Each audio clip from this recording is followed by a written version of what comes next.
दुआए कुनूत अगर किसी को याद नहीं है तो वितर कैसे पढ़ें और वितर का तरीका भी मुख्तसर तवज्जो के साथ समझ लें। वितर में अगर किसी को दुआए कुनूत याद नहीं है तो उसकी जगह पर आप कोई और दुआ पढ़ सकते हैं जो किसी भी रिवायत या हदीस में मौजूद हो, जैसे रब्बना आतिना फिद दुनिया ये पढ़ सकते हैं, रब्बि जअलनी ये पढ़ सकते हैं, या फिर कोई भी दुआ याद नहीं है तो अल्लाहुम्मा ग़फ़िरली 3 बार ये पढ़ लें। और वितर का तरीका यह है कि सबसे पहले आपने नियत कर लेनी है 3 रकत वितर अल्लाह की रज़ा के लिए। अल्लाह अकबर कह के हाथ बांध लिए, सबसे पहले सुभानक अल्लाह, फिर अल्हम्दुलिल्लाह, फिर कोई सूरत, रुकू और सजदे करके 1 रकत।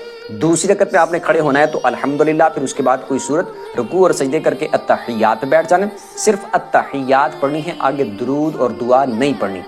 तीसरी के लिए खड़े हो जाना, तीसरी में आपने अल्हम्दुलिल्लाह, उसके बाद कोई सूरत और फिर हाथ उठा के अल्लाह अकबर कहना है, हाथ फिर से बांध लेने और फिर आपने दुआ पढ़नी है जैसे कि मैंने बताया, दुआए कुनूत पढ़ लें या उसकी जगह पर आपने जो दुआ पढ़नी है वो दुआ पढ़ लें और फिर रुकू और सजदे करके अत्तहियात पे बैठ जाएं। अत्तहियात पढ़ के, दुरूद पढ़ के, दुआ पढ़ के, सलाम फिर के 3 वितर पूरे कर लें। लेकिन दुआए कुनूत आप याद करने की कोशिश करते रहें। जब आपको दुआए कुनूत याद हो जाए तो फिर उस दुआ की जगह पर आपने दुआए कुनूत ही पढ़नी है।